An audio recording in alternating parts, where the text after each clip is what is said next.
លើកនេះបងឆាតមកទិញឈុតធំតែម្ដងខ្យល់និយាយច្រើនហើយក្លិនទី1ដែលគាត់យកគឺ Guerlain Herb Travelantes ទី2 LV Lasamboros ទី3 LV Afternoon Swim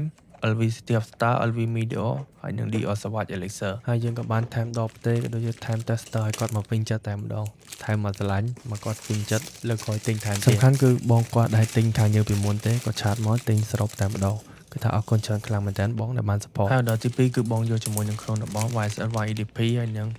LV Imagination 10ml ទាំងពីរអែមខ្លាំងមែនតើហើយ order ទី3គឺបងគាត់យកពីរក្លិនទី1គឺ Stronger View Intensely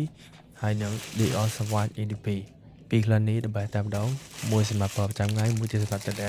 ពេញចិត្តតែម្ដងប្រើបានគ្រប់កលៈទេសៈហើយយើងក៏បានថែម tester ឲ្យគាត់ផងដែរនិយាយទៅឲ្យតែមួយគាត់ទិញច្រើនដងដឹងថាថែម tester ហើយដល់ចុងក្រោយគឺបងគាត់យកជាមួយនឹងខ្លួនរបស់ Rojado Sweetie Oud ក្លិនទៅកម្មវិធីហើយនិង JVG La Mer La Parfum ពីនេះដើម្បីតែម្ដងដើរលេងយប់ឡើងហើយយើងក៏បានថែម tester ក៏ដូចជាថែមដបផ្ទះឲ្យមកពេញចិត្តអញ្ចឹងបើសិនមកបងចង់បានទាំងអប់ខ្លួនដែលដូចនឹង original បងមកអាចតាក់ទងមកយកឥឡូវនេះបានហើយឥឡូវយើងក៏មានក្លិនសម្រាប់បងស្រីៗដែរ